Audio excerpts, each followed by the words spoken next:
Soy Pablo Veloso y una de las filosofías o maneras de enfocar la vida que me gusta mucho es el manon tropo. Manon tropo es una expresión en italiano que se utiliza mucho para la música clásica y que significa pero no demasiado. Manon tropo.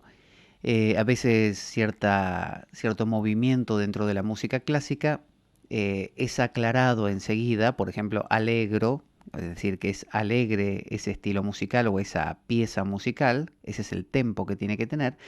Sin embargo, se le agrega un condicionante, manontropo. Entonces sería allegro manontropo, sería algo muy alegre, pero no demasiado. Entonces solemos pensar normalmente en polos y creemos que las cosas tienen que ser o completamente así o completamente asá. Es decir, que o soy bueno o soy malo, o soy espiritual o soy material, o soy, no sé, de la religión esta o de la otra. Entonces siempre pensamos en o, esto o aquello. Nunca pensamos en y, esto y aquello. Pero bueno, eso sería tema de otra conversación. Sin embargo, quería destacar el manontropo, el cuánto, más que nada el cuánto. Normalmente cuando nos estamos yendo mucho a un polo significa que hemos agregado demasiado de algo. Entonces hay personas que empiezan a razonar y se vuelven positivistas, es decir, cientificistas, y empiezan a decir, bueno, todo, no sé, se explica en base a interacción de átomos, de moléculas, de electrones, de partículas, o en una situación más grande de hormonas. Entonces, si yo me enamoro de una persona, es una cuestión hormonal, es la pulsión de la especie que quiere que me reproduzca. Si doy un beso, es simplemente un intercambio de saliva donde las feromonas son percibidas por el otro y eso estimula su secreción hormonal y a su vez potencia la unión y la pasión en el amor, lo cual perpetúa la especie, que es lo que la naturaleza busca. Eso está muy bien. Es una explicación lógica de las cosas, es una explicación operativa, muy práctica, que permite que uno haga cosas, ¿no? Con eso, con ese conocimiento, que pueda operar, que pueda alterar una hormona, que pueda desarrollar una medicación que pueda modificar ciertos valores y lograr otros comportamientos. Pero ¿qué pasa con el otro aspecto? Que es el aspecto, podríamos decir, romántico. El aspecto romántico de la vida tiene que ver con, digamos, imaginar cosas que no necesariamente son probadas. Por ejemplo, yo puedo decir, al dar un beso a la mujer amada, se produce en mí una transformación interior y veo realmente emerger desde lo más profundo de las aguas de mi corazón una estrella que lo ilumina todo. Y alguien me dirá, no, no, no es así. Si alguien es cientificista me dirá, no, no, no, eso te lo estás imaginando. En realidad lo único que está pasando es que tu cuerpo tiene ciertas apetencias porque las hormonas lo llevan en una dirección o en la otra. em, Todo esto gracias a, no sé, las proteínas y bla, bla, bla. Y nada de eso romántico que estás planteando. Cuando tenés esa sensación de cosquilleo en el estómago, en realidad es una función nerviosa del sistema nervioso, no sé, parasimpático. Es decir, el que se va a la explicación lógica y racional y positivista y cientificista va a aclarar un montón de cosas, pero si se queda ahí a vivir, va a vivir en un mundo gris, donde los besos no son maravillosos, sino solo un intercambio de saliva, donde hacer el amor no es hacer el amor, sino que es perpetuar la especie, donde despertarse cada mañana para un día nuevo no es eso, simplemente es que el cerebro se activa para cumplimentar las funciones del día. En cambio, la persona que se va al mundo romántico, que vive en un mundo de poesía, donde aquel pajarito que se cruzó le habló, ¿no? Con su movimiento o con su, no sé, con su trino, le contó algo, le transmitió un mensaje. Esa persona tiene una vida obviamente más llena de colores. Es una persona que habla con los pájaros, que puede abrazar un árbol, que puede enamorarse, que puede amar, que puede odiar, porque el científico dirá que el odio, a su vez, es también producto del sistema nervioso, de de las terminaciones neuronales del cerebro que se activan con estas famosas aminas. Bueno, mientras que el poeta, la persona romántica, se inclinará por revestir todo esto de un nuevo ropaje. Ahora, si solo somos románticos, ¿qué nos pasará? Bueno, viviremos en un mundo colgados de una nube donde todos son pajaritos, mariposas, que el amor y bla, bla, bla, y no sabremos pensar racionalmente y poco a poco, tanto para poder entender un comportamiento amoroso nocivo, de repente, que nos causa daño, a través de un análisis psicológico, diseccionándolo, o un comportamiento que nos causa daño físico a través de un análisis científico. Quiero decir con esto que si yo me voy al polo romántico exclusivamente, voy a caer en un extremo que me puede hacer daño, que es el de vivir en la fantasía, ¿no? El amor de la amada que vive para mí, que está seguramente pensando en mí, no puede ni comer ni dormir porque me extraña. Y el otro polo, sí, el científico, que dice, bueno, somos una masa de átomos y moléculas, vivimos para perpetuar la especie, es una pulsión más fuerte que nosotros, el yo no existe. Entonces, si lo trasladamos esto al mundo de la búsqueda de respuestas humanas, tenemos de nuevo dos facetas. Tenemos las personas que hablan del que el yo no existe, por ejemplo la Dvaita Vedanta, la no dualidad, y dicen todas esas ideas de Dios, un Señor con barba en el cielo, el gran Padre Celestial, son falsas. Todas esas cosas son meras tonterías, son agregados humanos, cosas que las personas se inventan.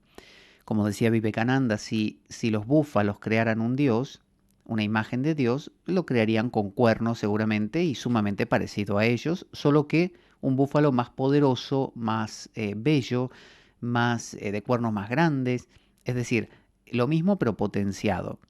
Por lo tanto, toda creación de un Dios es una expresión del ser humano, es una creación humana, un constructo. Entonces los que son más propios de lo científico en el ámbito espiritual dirán, no, no, no, el yo no existe, es una suma de pensamientos, por lo tanto Dios no existe, es una creación del ser humano, creer en Dios es una tontería, todas estas imágenes de un Dios que tiene un hijo llamado Jesús, que muere, que redime al mundo, es una tontería. La Trinidad, Padre, Hijo y Espíritu Santo, otra más. Radha y Krishna en la India amándose y buscándose y peleándose, es una mera imaginación poética del delirio de muchas personas. Hay que centrarse en lo que es, ¿no? La cosa en sí, como decía Kant, el Ding an sich. Bueno, eso, ahí hay que quedarse. Nada es real, todo es una ilusión, el amor es una construcción humana, son expectativas. Eso diría el Advaita, el que practica la no dualidad, el que disecciona la mente o le gusta más este ámbito más como psicológico de la espiritualidad. Pero por otro lado tenemos el enamorado de Dios, aquel que le gusta el ritual de ir a la iglesia o de hacer el salat musulmán o de hacer el puja hindú y de tener una estatua de Krishna y de cantar cantos devocionales, componer poesía, memorizar versos de las escrituras. Entonces, ¿cuál de estos dos extremos es el más sano? Ahí es donde volvemos a esta filosofía que yo les proponía, que es la filosofía del manon tropo. Yo creo que la vida es como andar en bicicleta. Cuando uno anda en bicicleta tiene que mantenerse en el medio, si no se cae. Pero si uno nota que se empieza a caer para la derecha, ¿qué hace? Se inclina para la izquierda. Y si nota que se empieza a inclinar para la izquierda, ¿qué hace? Se inclina para la derecha, para normalizar y centrar. Yo creo que de la misma manera funciona esto. Si nos encontramos a nosotros mismos viviendo en un mundo seco, donde todo es muy racional, muy duro, bueno, nos habremos ido mucho al mundo cientificista, tanto en lo espiritual, pensando que el yo no existe, como la doctrina del Anatman del Buda, eh, como dentro del hinduismo, con el Advaita, o dentro de, no sé, del cristianismo, inclusive con estos métodos del silencio, ¿no? De entrar en el silencio. Ahora, cuando nos vamos mucho en esa dirección, hace falta nivelar con el otro lado. Uno se tiene que acordar, manon tropo, o sea, voy a meterme dentro del mundo del silencio o de lo racional o de lo científico, manontropo. Cuando veo que me estoy pasando de la raya, que estoy yendo demasiado, ¿qué hago? Busco un poquito del otro lado para compensar y empiezo a cultivar la devoción. Y me enamoro de Dios, me enamoro de mi amada, me enamoro de la vida, me enamoro de la naturaleza, canto odas a, no sé, al árbol que tengo en el jardín. Es decir, creo un mundo que yo sé que es una construcción, que lo estoy construyendo, pero lo olvido deliberadamente. Deliberadamente me olvido que estoy creando, o sea, yo sé que un beso es un intercambio de saliva científicamente, pero lo voy a olvidar un poco para poder darle un beso a mi amada y apasionarme con ese beso. Entonces, ese olvidarlo no tiene que ser completo. Si yo lo olvido completo, me voy a ir al otro polo. Me voy a convertir en un delirante simplemente, un fantasioso. Voy a vivir en el otro polo, en el mundo de que todo es maravilla, colores, y bueno, puedo perder el norte. Entonces, el manontropo es como el que me nivela, es como el recordatorio, manontropo, no demasiado. Entonces, me entrego al amor, al romanticismo, a los rituales de las religiones, a rezarle a Dios, a cantar cantos, manontropo. Es decir, me acuerdo en el fondo, fondo, fondo, que es una construcción humana.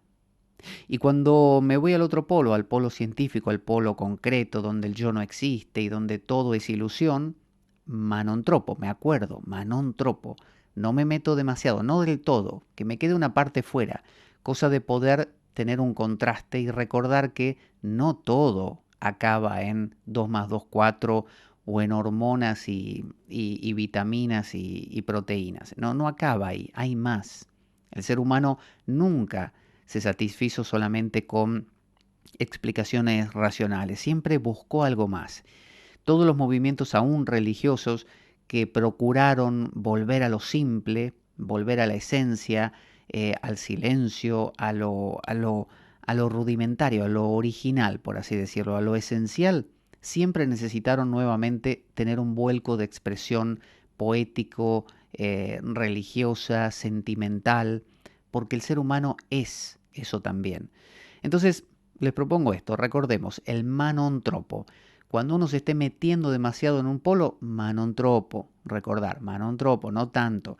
Cuando se mete en el otro polo, lo mismo, manontropo, porque ninguno de los dos son la verdad, ninguno de los dos son la cosa en sí, ninguno de los dos son la realidad, simplemente son una realidad posible.